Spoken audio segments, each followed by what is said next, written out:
오늘 우리에게 주신 말씀을 같이 읽겠습니다. 사도행전 4장 12절 말씀은 아시고 먼저 에베소서 2장 8절의 말씀을 한번 읽겠습니다. 에베소서 2장 8절 거의 대부분 다 우리가 알 수 있는데 에베소서 2장 8절 성경 말씀 에베소 2장 8절 너희는 그 은혜에 의하여 믿음으로 말미암아 다시 말하면 믿어짐으로 말미암아 구원되었나니 이것은 너에게서 난 것이 아니요 하나님의 선물이다 이렇게 말씀하고 있습니다. 구원은 뭡니까? 하나님의 선물이다 합니다. 우리가 노력해서 절대로 구원받을 수가 없는 것입니다. 구원을 얻을 수가 없는 것입니다. 얻은 구원 있잖아요. 얻은 구원. 얻은 구원 아까 방금 말한 대로 요한복음 5장 24절 말씀입니다. 그리고 요한복음 3장 16절의 말씀입니다. 얻은 구원. 우리가 구원을 공짜로 얻은 줄 믿습니다. 아멘. 우리가 교회를 나간다고 내가 구원을 얻었다고 내가 절대로 이렇게 의시되거나 나는 천국 간다 이렇게 자랑할 수가 없는 것은 모든 것이 다 하나님의 은혜로 되어졌기 때문에 내가 한 것이 아무것도 없습니다. 구원 얻은 것은 그래서 에베소서 2장 9절 말씀 보면은 행위, 착한 행위를 다른 말로 말하면 착한 행실을 해서 난 것이 아니니 이는 누구든지 자랑하지 못하게 하려 함이라 이렇게 말씀하고 있습니다. 구원에 대해서는 에베소서 2장 8절과 9절 말씀 다시 읽습니다. 제가 약간 바꿔서 읽으면 이렇습니다. 너희는 그 은혜에 의하여 믿어지지 않기 때문에 교회를 나오지 않고 신앙생활을 하지 않는 것입니다. 믿어짐으로 말미암아 구원이 되었다. 수동태입니다. 수동태. 능동태가 아닙니다. 내가 구원한 것이 아닙니다. 하나님께서 우리를 전적으로 구원해 주셨다는 것입니다. 아멘. 그리고 사도행전 4장 12절 말씀 여기 나왔잖아요. 이 말씀은 완전히 우리가 완전히 외우시라고 제가 파란 카드를 준비했습니다. 다른 이로서는 구원을 얻을 수 없나니 다른 이가 누굽니까? 안상홍 그리고 이만희 그리고 누굽니까? 저기 통일교 누구죠? 통일교가 누구죠? 문선명 아무로 다른 이로서는 구원을 얻을 수 없나니 천하 사람 중에 구원을 얻을 만한 다른 이름 예수님 외에 다른 이름을 우리에게 주신 일이 없습니다 하였다라고 사도행전 4장 12절에서 말씀하고 있습니다. 그래서 우리가 오늘 에베소서 2장 8절 말씀과 사도행전 4장 12절 말씀에서 내가 정말 하나님의 은혜를 입었구나. 내가 하나님의 은혜가 아니면은 절대로 예수님을 믿을 수가 없는 사람입니다. 너도 저희 6남매 가운데서 저만 유일하게 믿습니다. 잘 모릅니다. 교회를 나가는지 안 나가는지. 왜냐하면 신앙생활은 본인이 알지 다른 사람이 체크할 수가 없습니다. 저 여동생이 있는데 교회를 나간다고 하는데 교회를 나가는 것 같지가 않아요. 그래서 그렇습니다. 자, 우리가 얻은 구원이 있다. 그래서 우리가 구원을 얻었습니까? 우리가 인사할 때 구원을 얻었습니까? 한번 인사해 봅시다. 구원 얻었습니까? 구원 얻었습니까? 구원을 얻었습니다. 오늘. 아멘. 구원 얻었습니다. 아멘. 구원을 얻었습니다. 우리가 사실 구원 받았습니까? 라는 것보다 구원을 얻었습니까? 라는 말이 더 정답고 그리고 공짜의 의미가 있습니다. 공짜. 구원을 얻었다라면 공짜. 구원은 공짜입니다. 오늘 에베소 2장 8절의 말씀에서 공짜의 그런 개념이다 라고 할 수가 있습니다. 그래서 우리는 우리 인간들을 바라볼 때 얼굴을 바라보는 것이 아니고 그 얼굴 뒷면에 있는 뭡니까? 영과 혼을 바라볼 수 있는 그런 눈이 되어야 됩니다. 그게 바로 누구의 눈입니까? 하나님의 눈으로 한 영혼을 바라봐야 됩니다. 얼굴이 하얗게 이렇게 문질러가지고 하얗게 하면은 얼굴이 백인이 됩니다. 백인이. 우리가 황인종인데 백인종을 만들려고 이럴 수가 있어요. 우리가 절대로 하나님은 얼굴 색깔을 보지 않고 우리 영혼을 바라본다는 것입니다. 우리 영혼을 늘 나도 내 자신의 영혼을 바라보고 다 똑같이 우리 영혼을 바라보면서 특별히 구원을 얻지 못한 사람들에게 또한 정말로 하나님으로부터 잃어버린 자들에게 정말로 관심을 우리가 가지고 2주간 동안 그 이후에도 구원대회는 계속적으로 계속되겠지만은 관심을 가지고 우리가 한 영혼을 천하보다 귀한 한 영혼을 계속적으로 바라봐야 할 줄 믿습니다. 아멘.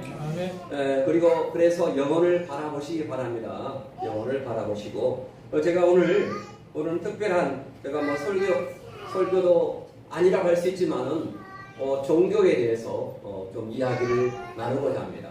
명절도 지났고 해서 우리가 왜 기독교만이 구원이 있는가 라고 생각할 수 있지만은 유교와 불교와 뭐 이슬람들은 오늘 안 하겠지만은 유교와 불교를 비교해 볼 때 우리 기독교가 그리스도교가 정말로 하나님의 그러한 종교다 하는 것을 알 수 있습니다. 공자와 유교의 배경을 다 가지고 우리가 살고 있습니다. 유교의 배경, 제사를 안 지내보는 사람 없잖아요. 지금 나이 드신 분님에서 유교의 창시자가 누굽니까? 유교의 창시자?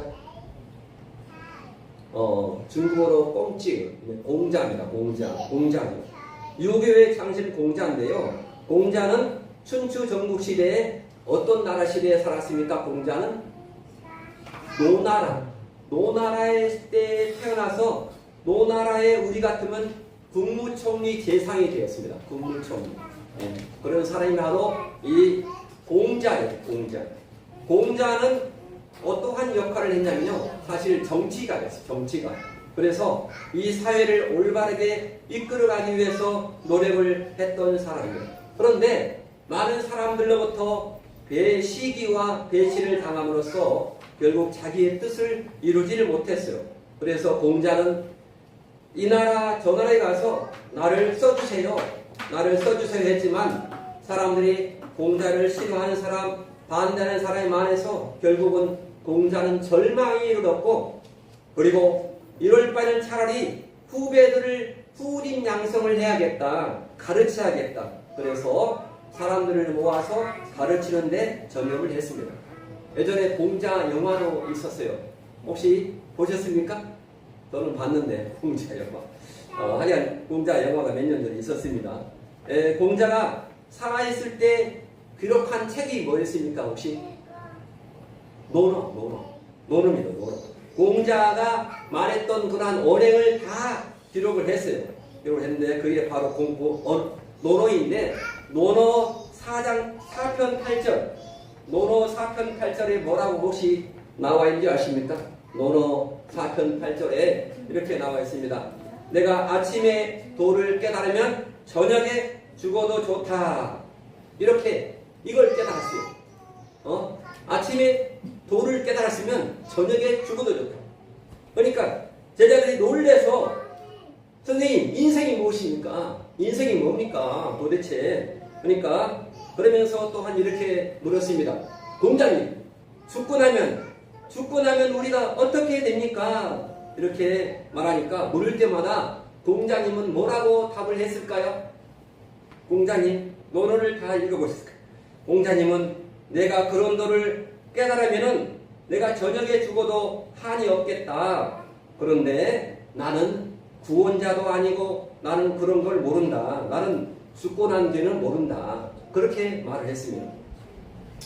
그런데 공자는 바로 인과 의로서 세상을 다스리겠다.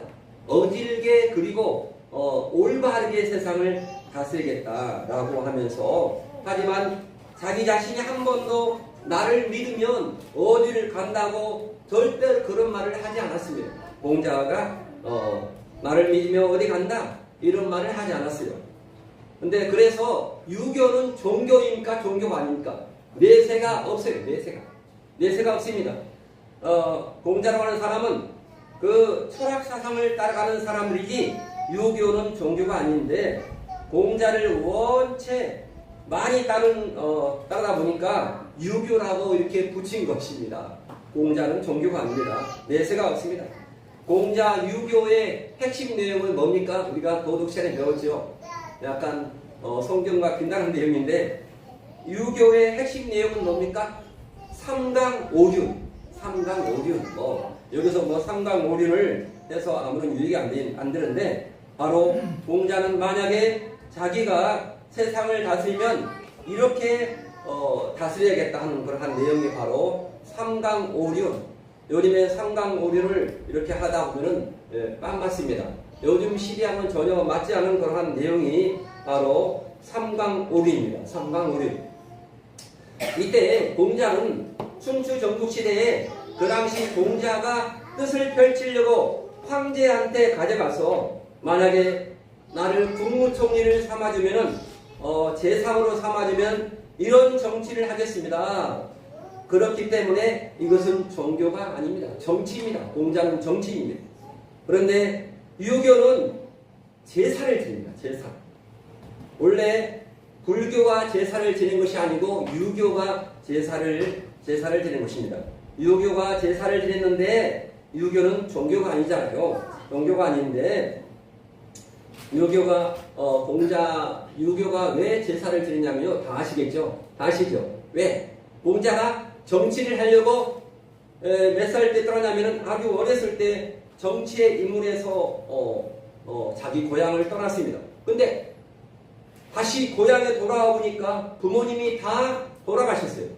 다 돌아가셔가지고 밥을 한 끼 대접을 해주지 못한 게 너무나 안타까워서 상을 차려서 그 길에 절을 하고 부모님께 했던 이것이 바로 제사의 시초가 되었는데 이는 사람들이 보니까 공자 하는 게 참 좋아 보인다. 그래서 이렇게 했던 것입니다. 그 제사는 그런 것이지 제사는 종교가 아닙니다. 유교는 한마디로 말하면 종교의 개념이 절대로 아니라는 것입니다. 종교가 아닙니다. 자, 그럼 이제 중요한 것은 석가와 불교입니다. 우리 대한민국은 불교의 영향권에 있었어요? 안 했어요? 완전히 불교 나라였어요.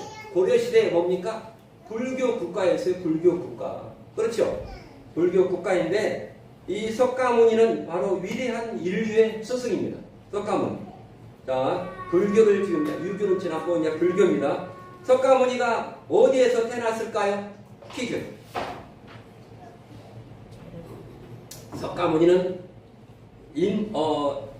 인도의 지금 네팔 지역에서 태어났습니다. 네팔, 히말라야 지역의 네팔이라는 조그만 나라인데 네팔 지역의 카필라라는 그러한 왕국에서 석가모니가 태어났습니다. 석가모니 이름이죠.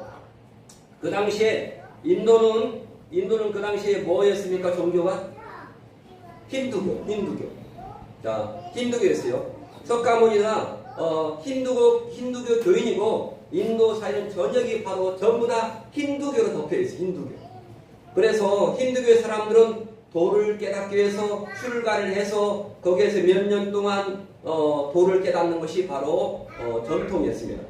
이 석가모니도 카필라라는 그런 조그만 왕국의 왕자로 태어났는데 이 왕자로 태어난 석가모니는 몇 살 때 고민을 했냐면은 바로 29살 되던 해에 큰 고민을 갖게 됐어요. 몇 살 때라고요? 29세 때 고민을 했어요. 29세 때. 자, 무슨 고민을 했습니까? 자,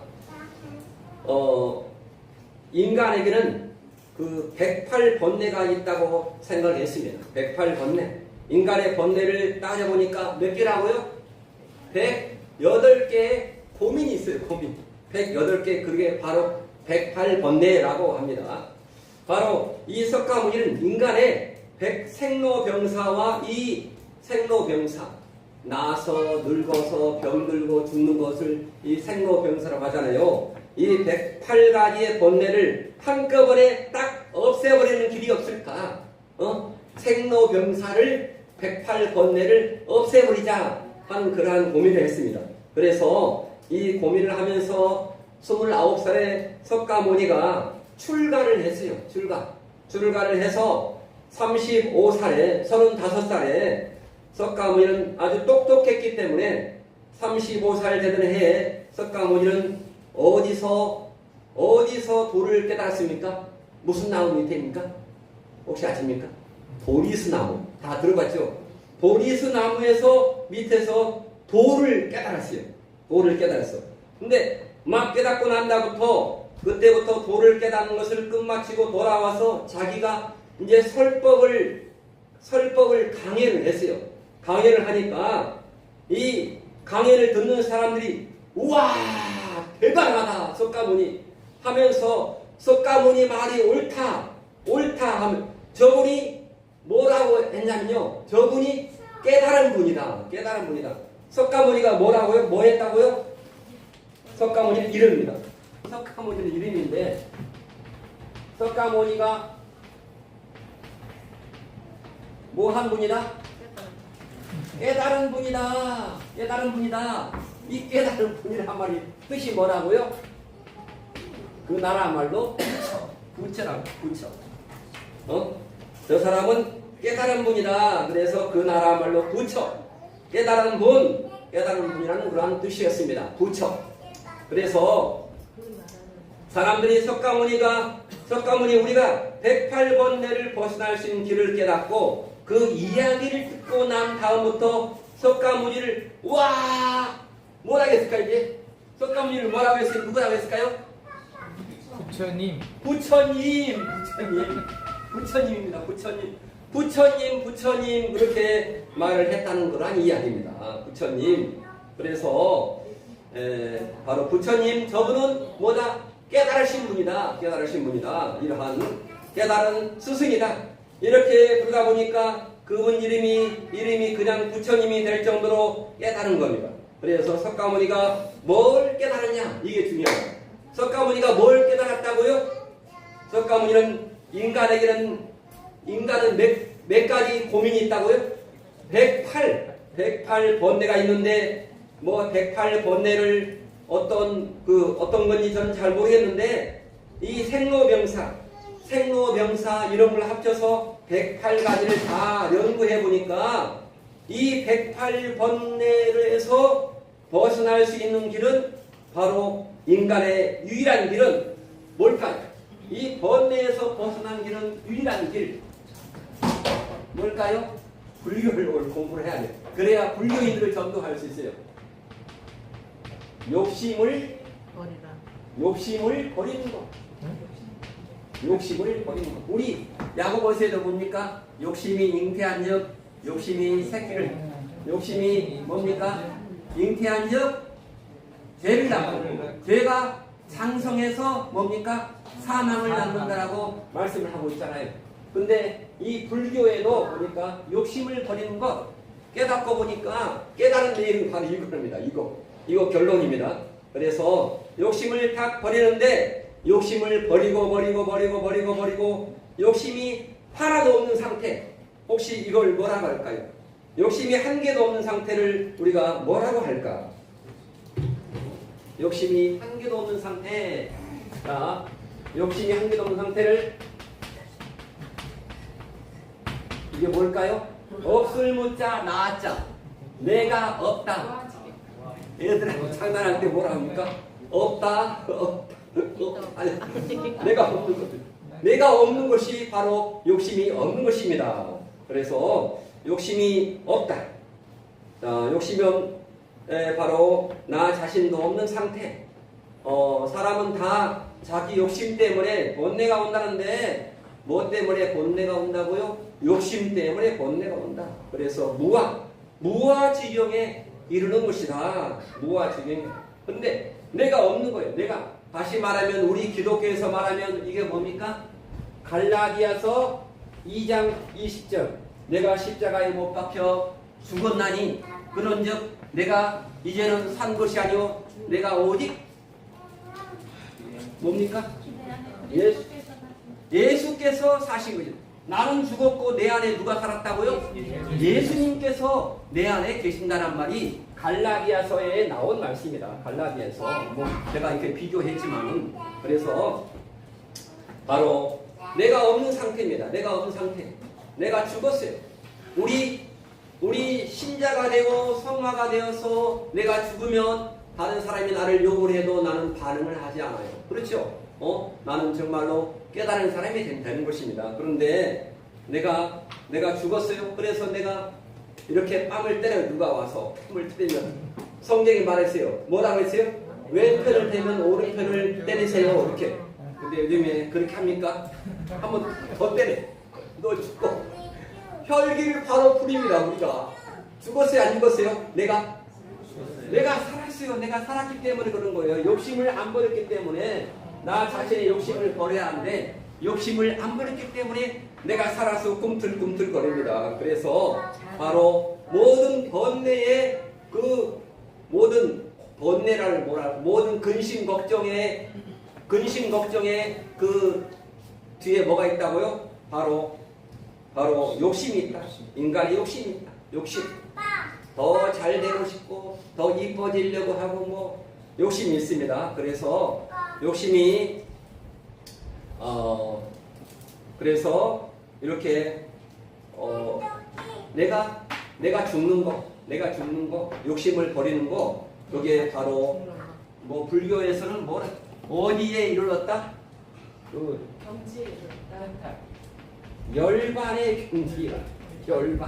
열반의 경지에 이르렀다. 이렇게 그래서 열반 다음에 뭐 한다? 해탈을 한다.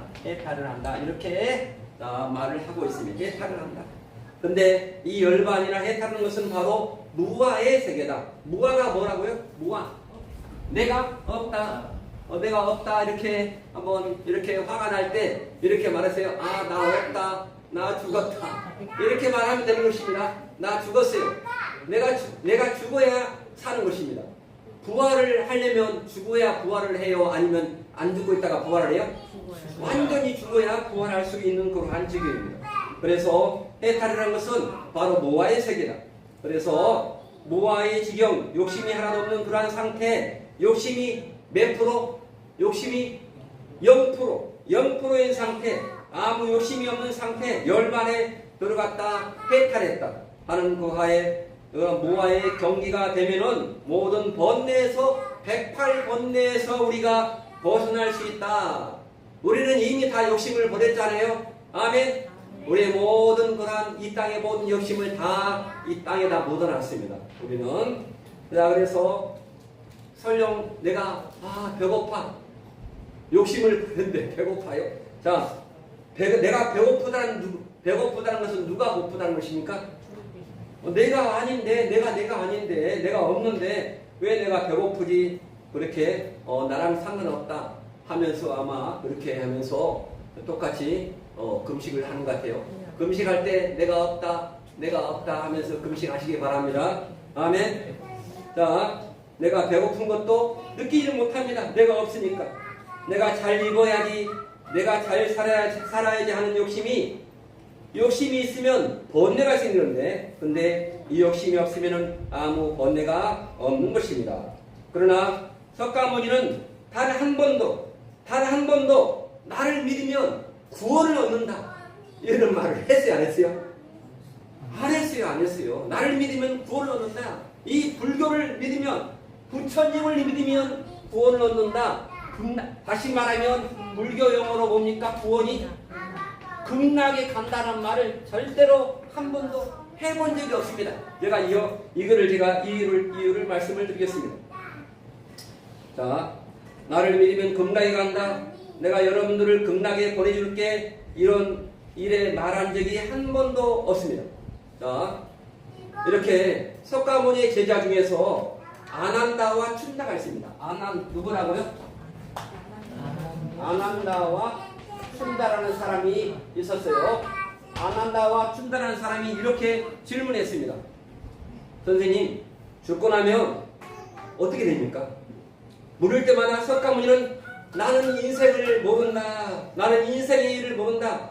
내가 살아있는 인생도 못 모르는데 죽고 난 다음에 일을 내가 더군다나 어떻게 내가 알겠느냐, 이렇게 말했다고 그래요. 자, 그러니까 이 석가모니의 제자는 원래 뭘 믿었다고요? 석가모니 제자는 원래 힌두교였어요. 힌두교인데 힌두교의 제자라요. 힌두교인데 힌두교를 믿다가 석가모니를 따라와서 석가모니를 스승으로 모시고 있는데 힌두교는 죽으면 뭐가 됩니까? 힌두교. 원래 힌두교. 자, 힌두교가 나왔습니다. 힌두교는 죽으면 뭐가 될까요? 이걸 뭐라고 할까요? 원래 힌두교에서 이게 나왔어요. 윤회설. 윤회설이 나왔어요. 윤회설. 그래서 힌두교는 죽으면 돌고 돈다 그러는데 석가모니는 죽고 난 다음에 나는 모른다. 그러니까 석가모니의 제자들이 집요하게 석가모니에 대해서 석가모니에게 질문을 했습니다. 그래서 근데 석가모니는 이 제자들하고 계속 토론을 하면서도 죽고 난 다음에 나는 일은 내가 모른다. 죽고 난 다음에 일은 모른다. 이렇게 계속적으로 일은 모른다라고 입에 달고 다녔습니다. 그러니까 내세가 있어요, 없어요? 내세가 없었어요. 내세가 없었는데, 자, 석가모니는 뭐 이렇게 재생을 있다. 다시 살아난다. 재생. 그러니까 망고나무에 망고가 열리면은 망고가 떨어져서 싹이 나고 또 망고가 될 수 있지만은 재생은 있다. 재생은. 근데 죽고 난 다음 윤회는 없다. 윤회를 없다라고 석가모니는 부정을 했습니다. 분명히. 자, 원래 그런데 석가모니 사람이 죽고 난 다음에 사람이 어떻게 되는지를 나는 모른다. 그래서 환생, 다시 사는 거 환생과 윤회는 나는 모른다. 그래서 나는 사람이 죽어서 어떻게 되는지 나는 모른다. 자기가 모른다는 것을 수도 없이 이야기했던 분이 바로 석가모니입니다. 석가모니. 그런데 이 석가모니는 힌두교 사회에서 태어나서 힌두교에 대한 큰 폐단을 깨달았어요. 석가모니 힌두교가 왔다 갔다 하는, 원래 인도는 뭡니까? 인도나 네팔은 무슨 종교였다고요? 석가모니 전에는 힌두교였어요. 힌두교. 소를 믿는 힌두교였어요. 근데 이 석가모니가 원래 힌두교를 믿으면서 무슨 제도가 있어요? 카스트 제도가 있어요. 카스트 제도는 4계급이 있어요. 4계급이 있는데 뭐 브라만 쭉 있는데 마지막 계급에서 절대로 올라갈 수가 없어요. 한 번 자기가 이렇게 이러한 계급에 브라만은 계속 브라만이고 제일 밑에 그 책이 있잖아요. 그 불가촉 천민족은 계속 천민으로 살아야 돼요. 이 계급 사이에서 벗어날 수가 없는 것이 바로 힌두교인 것을, 이게 카스트 제도인데 이 카스트 제도가 옳지 않다라고 하는 것을 깨달았습니다. 그래서 이러한 깨달았기 때문에 이것을 고치려고 했습니다. 그래서 이 불교에서 힌두교에서 쫓겨나와서 불교라고 하는 그러한 종교를 만든 것이 바로 석가모니입니다. 이 석가모니는 단 한 번도 나를 믿으면 구원을 해주겠다 이렇게 말해본 적이 없습니다. 석가모니는 죽을 때 유언을 남길 때도 나는 구원자가 아니다. 그러면 석가모니가 구원자가 아니면 자기는 뭐라고 말했을까요? 이렇게 말했대요. 뭡니까? 구도자. 석가모니는 구도자. 나는 구원자가 아니다. 나는 구원자는 바로 누굽니까? 우리의 구원자는 누굽니까? 바로 사도행전 4장 11절 말씀. 뭐죠? 천하 인간 중에 구원의 이름을 주신 분은 바로 예수님 한 분밖에 없다. 아멘. 예수님 한 분밖에 없다라고 사도행전 성전에 나온 것입니다. 그런데 석가모니는 자기에게 찾아오는 사람들한테 누누하게 나는 구원자가 아니다. 다시 말하면 나는 구세주가 아니다. 나는 예수가 아니다. 예수란 말이 뜻이 뭡니까 혹시? 자, 예수가 뜻이 뭐예요? 예? 예수라는 말은 구원자의 뜻입니다. 구원자. 그리스도는 메시아라는 뜻이고, 메시아. 자, 그래서 바로 나는 구원자가 아니다. 나는 뭐라겠어요? 나는 구도자다. 구도자가 뭘까요? 구도자. 나는 올바른 길을 찾아가는 사람이다. 나는 진리가 어디에 있는가를 찾아가는 그런 구도자에 불과하다. 나는 구원자가 아니다. 그런데 나는 여러분들에게, 우리 제자들에게 나는 구원을 줄 수가 없다. 계속적으로 이야기를 하고 죽을 때 유언을 남길 때도 우리는 영원히 다시는 볼 수 없다. 다시 불교 사람들은 영원히 다시 볼 수 없습니다. 다시 볼 수 없다. 이것이 마지막이다. 나는 여러분들을 만날 수가 없다. 이렇게 말을 했대요. 석가모니가 이렇게 말을 했어요. 나는 내세를 모른다. 그렇기 때문에 여러분들이 나에게 제사를 지내거나 나를 제사를 지내거나 또는 탑을 만들어 가지고 탑돌이를 하거나 이런 것을 하지 마시오. 이렇게 유언을 했대요. 근데 불교에서 뭐 해요? 불교에서 제사를 지내고 탑돌이를 하는 것이 지금 불교잖아요. 그래서 마지막에 석가모니는 뭐라고 했습니까? 가난한 사람을 도와주고 평등 사회를 이루십시오. 이런 말을 했다고요. 석가모니가. 석가모니는 나는 구원자가 아니다. 평등 사회를 왜? 석가모니는 이 카스트 제도 때문에 많은 사람들이 고통을 당한 것을 봤어요. 그래서 우리나라의 동학사상처럼 이렇게 엄청난 붐을 일으켰기 때문에 석가모니가 이런 사람이 석가모니가 바로 깨달은 분이다, 부처님이다 이렇게 불러지게 되었다는 것입니다. 그런데 석가모니는 나는 계속적으로 구원자가 아니다. 나는 죽고 난 다음에 일을 모른다. 이렇게 계속 강조했습니다. 그런데 사람들은, 부처님 믿는 사람들은 뭐 한다고 그래요? 자기가 절에 다니기 때문에 어디 간다고요? 극락에 간다. 극락에 간다고. 극락에 간답니까? 안 간답니까? 간다 안 합니다. 이런 걸 잘 몰라요, 사람. 근데 일반 불교를 믿는 일반 사람들은 절에 다니면 어디를 간다고 생각해요? 바로 극락에 간다고 생각을 하는데 바로 이 스님들은요, 부처님을 믿으면 극락 간다 이런 말을 안 합니다. 스님들은, 진정으로 스님들은 안 해요. 제가 스님들한테 많이 물어봤어요. 전도하면서 스님 부처님 부처를 믿으면 절에 다니면 극락에 갑니까? 이렇게 말하면요, 아예 답을 안 합니다. 그분들은. 우리는 뭐라 그래요? 예수님 믿으면 구원 얻어서 어디 갑니까?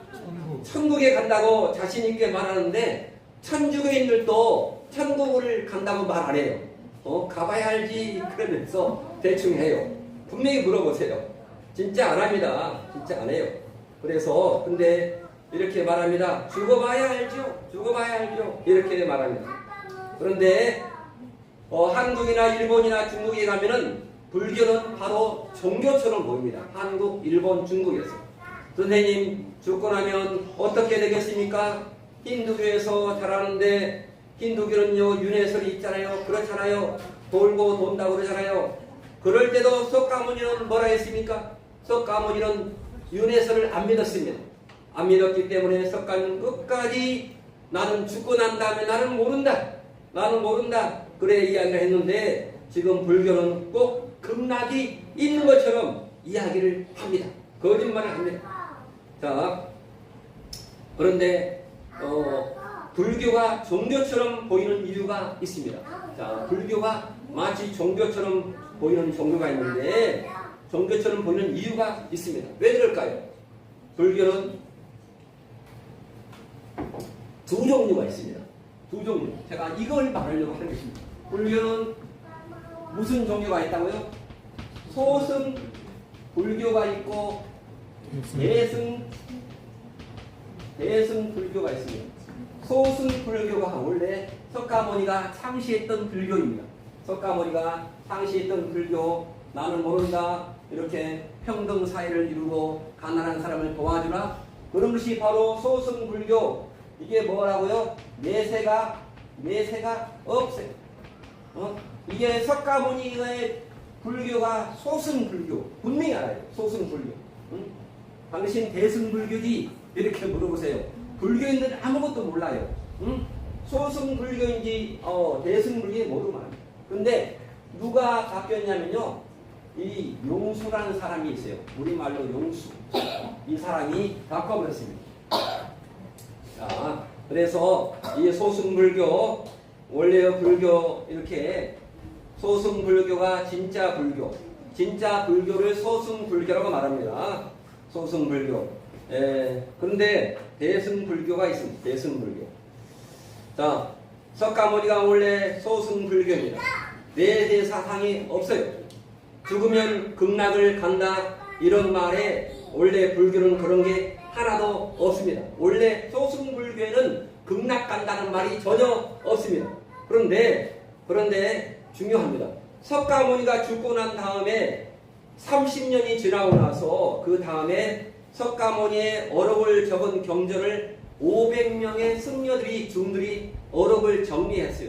30년이 지난 다음에. 그래서 그게 바로 어록일이 뭐냐면은 아함경, 이 아함경이라고 말합니다. 제가 많이 공부했는데 아함경입니다. 아함경. 이 아함경인데, 아함경이 우리나라 말로 이렇게 번역이 됐대요. 이렇게. 자, 번역이 됐는데, 지금 소승불교는 거의 다 사라지고 어디가 있냐면요. 혹시 소승불교가 네팔에도 사라지고 거의 인도에 사라지고 어디 나라? 섬나라? 스리랑카. 스리랑카에만 소승불교가 존재하고 다 없어졌습니다. 자, 그래서 스리랑카 지역에만 소승불교가 조금 있어서 이 석가모니라는 사람이 이런 일을 하고 있었구나, 이렇게 알고 있습니다. 그런데 이제 석가모니가 죽고 난 다음에 누가 나타나냐면요, 700년 후에 석가모니가 죽고 700년이 지난 다음에 어떤 사람이 태어났는데, 그 사람이 그 나가르주나, 이 용수라는 사람인데 뭐라고요? 영어로 나가르주나,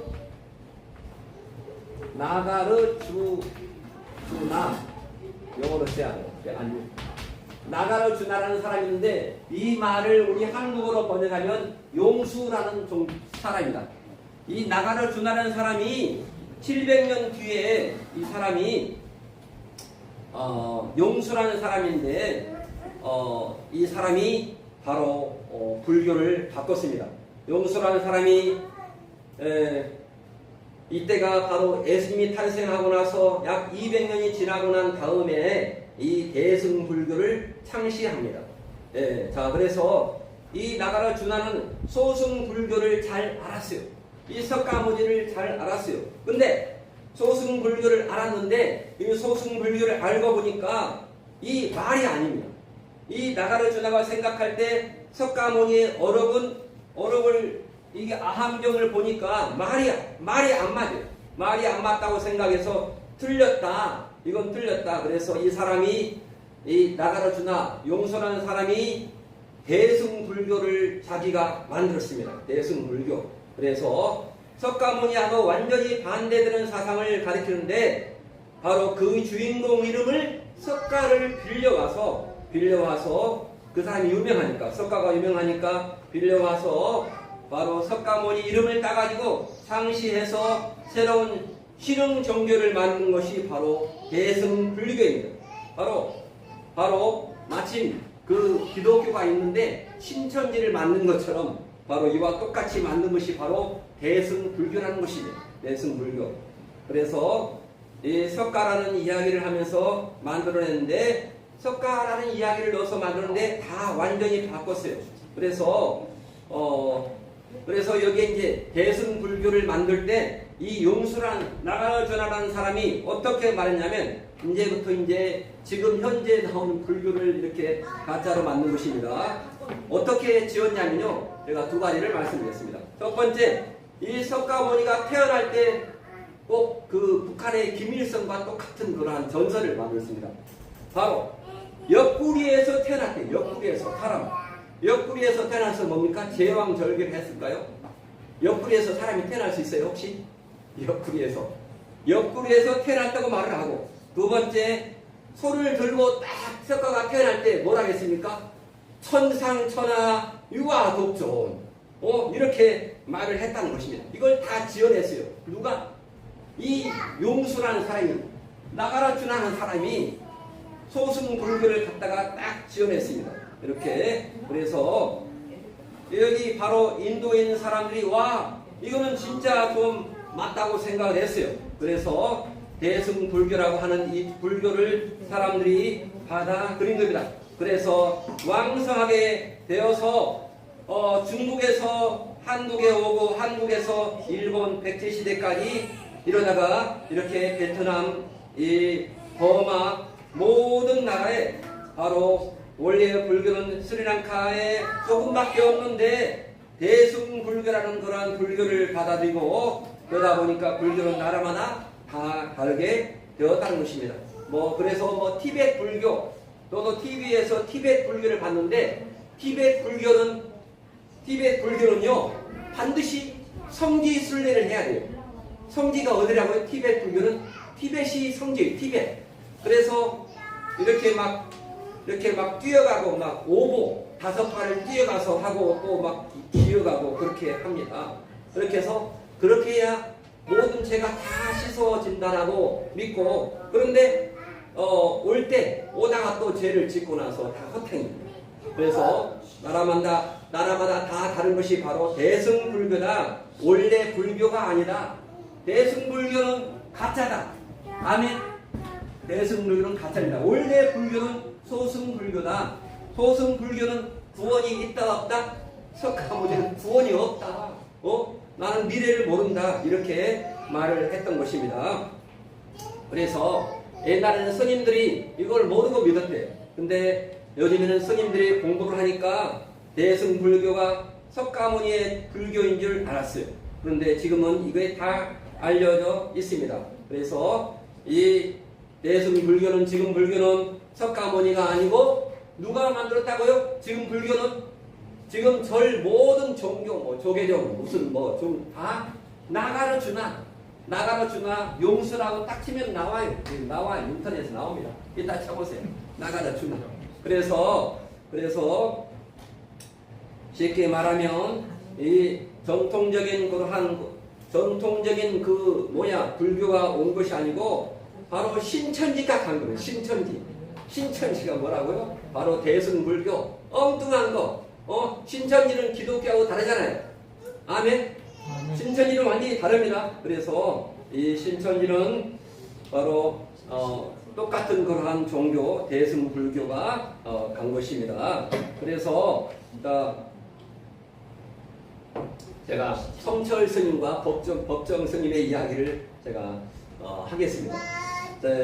제주도에서 불교 세미나를 했대요. 제주도에서 했는데 제주도에서 가장 이름이 있는 정명 스님. 무슨 스님이라고요? 정명. 다 치면 나오는 인터넷에. 정명 스님이 있는데 정명 스님이 이것을 알았어요. 이 자기가 믿는 대승불교가 뭐다? 가짜라는 것을 알았어요. 그래서 자기가 믿고 있는 대승불교가 원래 불교가 아니다. 석가모니가 가르치던 불교가 아니라 가짜다. 그래서 이 가짜, 나가르주나 용수라고 하는 사람이 만든 종교다. 이렇게 알았어요. 그래서 제주도에서 제주신문에 났던, 제주 불교신문에 났던 건데, 제가 정명 스님이 성철 스님 알죠? 성철 스님 아시죠? 성철 스님 유명한 분인데, 성철 스님을 만나자마자 성철 스님, 우리가 그동안 믿었던 불교가 가짜라면서요. 이렇게 이야기를 했던 것이 제주신문에, 제주 불교신문에 나왔다고. 그래서 스님들을 만나면 가장 스님들한테 곤혹스러운 질문이 꼭 해보세요. 스님, 만약에 오늘 세상을 뜨면은 극락에 갈 수 있으십니까? 그러면 스님은 뭐라고 답을 하겠어요? 극락은 네 마음속에 있느니라. 이렇게 말합니다. 뭐라고 했다고요? 마음에 있다고요. 마음속에 있다고. 극락을 부정합니다. 극락은 스님들도 이렇게 말합니다. 그래서 대승불교를 만든 사람이 나가르주나. 자, 나가르주나라는 사람을 바로 용수라고 번역을 했습니다. 용수. 그래서 원래 소승불교와 대승불교는 마치 이슬람과 기독교하고 비슷해요. 완전히 다릅니다. 소승불교, 대승불교. 소승불교는 진짜 석가모니가 만든 것인데 대승불교는 완전히 짜집게 한 거예요. 짜집게 한 거다. 그래서 뭐 반야신경, 반야경, 화엄경, 법화경 다 이게 누가 만든 거라고요? 용수, 나가르주나가 나중에 만든 거라고 만든 겁니다. 사이비 불교 집단이 바로 대승불교입니다. 지금 불교 모든 조계종 천태종 다 가짜입니다. 짜갑니다. 물어보세요. 다 가짜입니다. 그래서 용수라는 만든 사람이 만든 사이비 불교 종교다 하는 것을 알 수 있습니다. 그래서 성철 스님이 그 나무에 올라가서인가 오랫동안 몇 년간 있었잖아요. 그렇죠? 돌을 닦으면 왜 나무에 올라가서 있었을까요? 이렇게 일생을 그냥 바위 위에 앉아서 잠도 안 자고 먹지도 않고 그냥 이렇게 꼿꼿이 있다가 돌아가셨어요. 꼿꼿이 있다가. 그런데 이렇게 고통스럽게 성철 스님은 돌아갔습니다. 근데 왜 그렇게 고통스럽게 지냈는지 이렇게 말씀을 했습니다. 그 말이 뭐냐면요. 바로 자기가 평생을 믿고 닦았던 것이 가짜라는 것을 알았어요. 자기가 성철 스님이 자기가 평생 동안 믿었던 부처가 가짜라는 것을 깨달았어요. 가짜를 깨닫고 자기가 부처님 앞에 그 사실을 알고 한 번도 부처한테 절을 하거나 이렇게 목탁을 두드리고 기도한 적이 없다고 말합니다. 성철 스님은. 그래서 고통스럽게 이렇게 자기가 고통을 이렇게 했던 것이 성철 스님의 유언을 치면은 그게 내용이 나옵니다. 성철 스님이 마지막에 돌아가실 때 유언이 있습니다. 유언이 어려워요. 그것을 풀어서 말하면 내 죄는 산보다 높고 바다보다 더 깊다. 내가 어찌 내 죄를 감당하랴. 내가 80년 동안 돌을 닦은 것이 다 헛것이로다. 이렇게 말했습니다. 우리는 구원이 없다. 죄 갚을 해결할 자가 없기 때문이다. 내 딸도 자기가 전도해가지고 불교에 들어가. 성철 스님의 딸 이름이 누군지 아세요? 딸 이름이 누구냐면요. 성철 스님의 딸이 불필 스님이라고 해요. 불필 스님한테 자기가 마지막에 이렇게 말을 했대. 불필 스님한테. 필이 45년간 자기 딸과 단절을 하고 살다가 죽을 때 임종시에 자기 딸을 만나게 되었는데 이렇게 말했다고. 필이야, 내가 잘못했다. 내 인생을 잘못했겠다. 내가 어디 간다? 자기가 극락에 간다고 했을까요? 지옥에 간다고 했을까요? 나는 성철 스님은 나는 마지막에 유언이 나는 지옥에 간다. 이렇게 말했어요. 나는 지옥에 간다. 나는 지옥에 간다. 이렇게 말하고 성철 스님이 이렇게 나는 구원이었다. 죄값을 받을 수가 없다. 이렇게 말을 했습니다. 자, 거기 죽음에는 바로 극락이 없다. 이렇게 말을 했습니다. 그래서 대승불교 이런 것을 알면은 기절초풍하는데 불교는 좋은 하나의 윤리는 될 수 있어도 구원을 주는 종교가 아니다. 우리가 전도할 때 보면은 제가 왜 이걸 택했냐면요. 전도할 때 보면은 나는 불교다, 나는 천주교다, 나는 불교 이렇게 분명히 물어보세요. 당신 죽은 뒤에 극락 갈 수 있습니까? 이게 전도입니다. 당신 죽은 뒤에 극락 갈 수 있습니까? 그리고 천주교인들한테 저는 죽으면 천국에 갈 확신이 있습니다. 근데 당신 죽으면 천국에 갈 확신이 있습니까? 물어보세요. 거의 대부분 모른다고 해요. 천주교인을 제가 앞에서 물으면요. 거의 대부분 모른다고 그렇게 합니다. 정리합니다. 극락 갈 자신 있습니까? 그러면 극락은 어디 있다고요?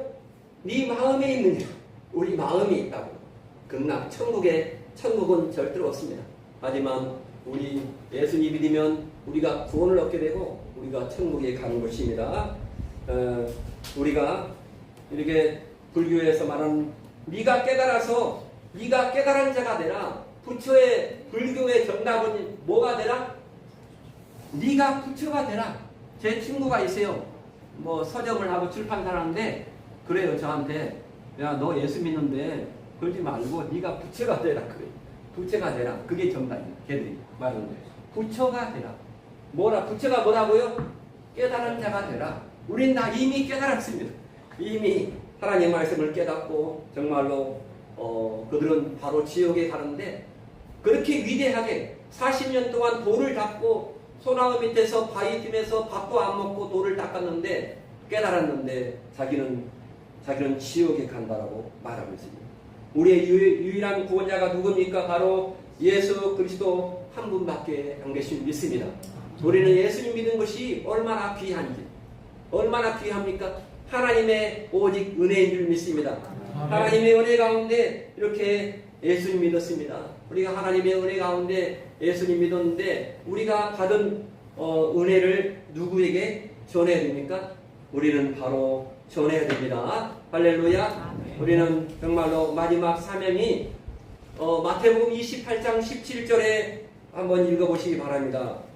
세례를 주고 뭐 하라겠습니까? 가르쳐 지키게 하라고 성경에서 말씀을 하고 있습니다. 세례를 주었다고 끝나는 것이 아니고 하나님 말씀을 가르쳐서 우리가 얻은 구원에 만족하지 말고 뭐라고요? 얻은 구원에 만족하지 말고 구원을 이루어서 성화를 해서 영화에 이르도록 그렇게 구원하도록 우리가 말을 해야 할 줄 믿습니다. 할렐루야. 아멘. 우리는 불교를 알고 유교를 알고 제사가 얼마나 허무한 것인가. 엊그제 명절 지났잖아요. 저희 집에도 형님이 제사를 지내요. 저한테 너는 제사 아니니까 명절 때 오지 말아라 그랬어요. 저는 안 가요. 안 가. 내가 왜 가요? 왜 갑니까? 제사를 지내기 때문에. 제사를 지낸 것은 그게 내세가 있다고 생각하지만 절대로 유교는 뭐라고요? 내세가 있다 없다? 유교는 내세가 없다라고 공자도 말을 했습니다. 공자, 석가모니 이렇게 이러한 것을 우리가 믿지 않고 오직 예수님을 믿은 것에 대해서 우리는 너무나 감사를 드립니다. 할렐루야. 우리가 찬양을 드리겠습니다.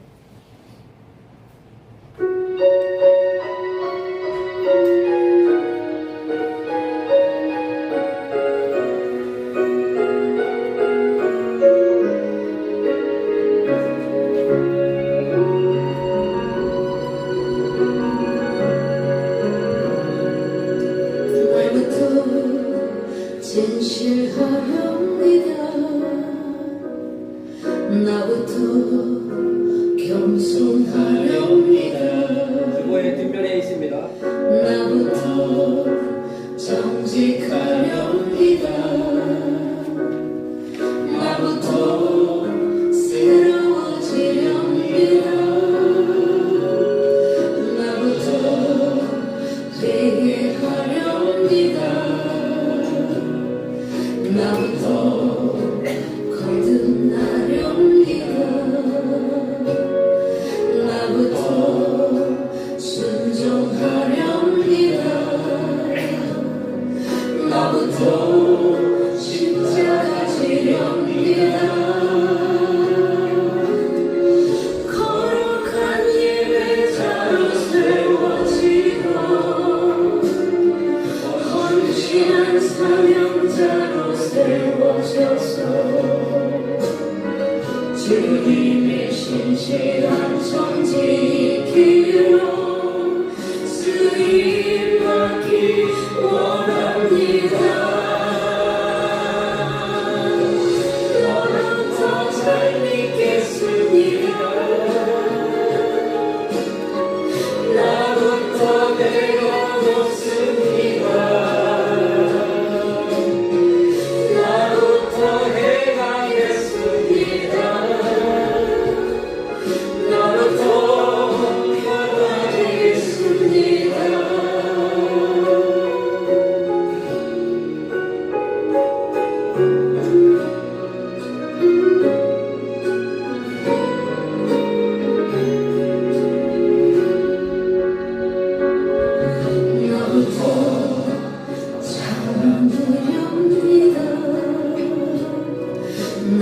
견뎌내렵니다.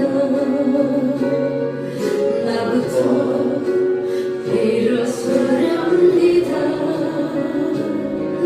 나부터 시작하겠습니다. 거룩한 예배자로 세워지고 헌신할 사명자로 세워져서 주님의 신실한 정직기로 쓰임받기 원합니다. 나부터 잘 믿겠습니다. 나부터 내려놓습니다. 나부터 행하겠습니다. 나부터 평화 되겠습니다. 나부터 잘 믿겠습니다. 나부터 내려놓습니다. 나부터 행하겠습니다. 나부터 변화되겠습니다. 나부터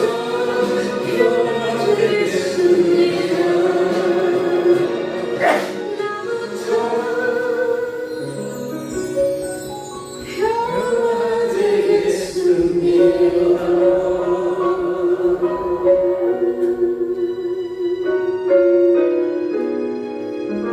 아멘. 할렐루야. 이 찬양을 드리면서 준비한 신앙을 드리겠습니다.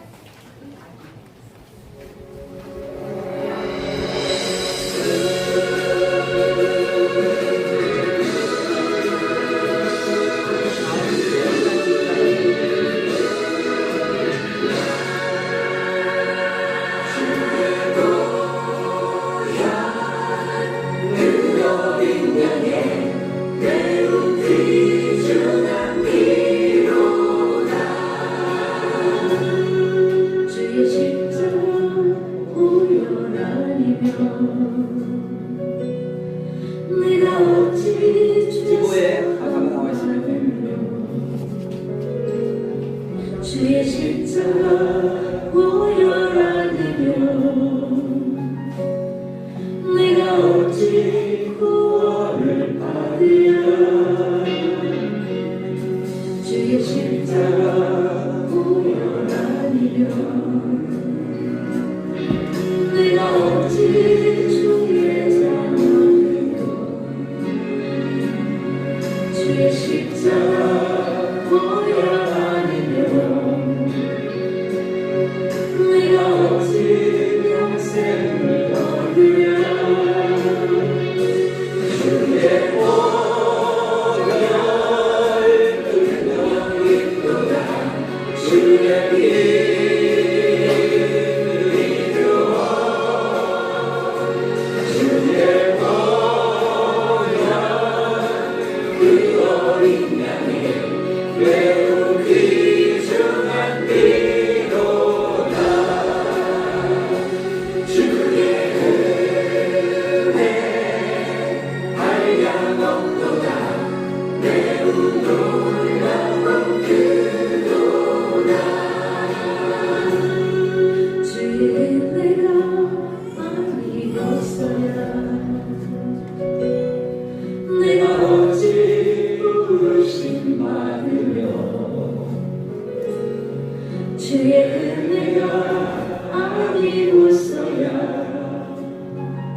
주님의 은혜에 감사를 드립니다. 한 주간도 명절 가운데 우리를 평강을 주시고 안전하게 지켜주셨다가 예배당에 나와서 예배하며 하나님께 은혜를 받게 도와주시고 또한 우리의 구원이 모든 것이 다 하나님으로부터 나왔음을 우리가 인정하고 감사를 드립니다. 하나님 아버지, 우리가 한 주간 동안 살아가면서 하나님께 은혜 충만케 도와주시고 성령 충만케 도와주시고 이번 한 주간 동안 사도행전을 읽을 때, 두 주간 동안 사도행전을 읽을 때 또한 10월 6일 아버지 청동원 전도 성회를 앞두고 늘 기도하면서 한 영혼을 바라보며 한 영혼을 전도하기를 원합니다. 내가 하는 것이 아니고 하나님께서 우리에게 능력 주시고 은혜 주실 때 가능하오니 우리 주님께서 은혜를 허락하여 주시옵소서. 받은 바 은혜에 감사해서 10의 1조 그리고 감사의 예물을 하나님께 올려드립니다. 신령과 진정으로 우리 마음 가운데 임하게 도와주시고 온전히 우리가 살아도 주를 위해 살고 죽어도 주를 위해 죽는 정말로 순교자의 그러한 믿음으로 살아가도록 하나님이 도와주시옵소서. 감사드리며 이제는 우리 구주 예수 그리스도의 크신 은혜와 하나님 아버지의 극진하신 사랑하심과 성령 하나님의 인도하시고 보호하시고 교통하심이 우리 사랑하는 행복한 교회 성도들 가족과 성업이해와 행복한 교회 및 이 나라의 자유대한민국 민주교회 이제로부터 영원까지 함께 있을지어다. 아멘.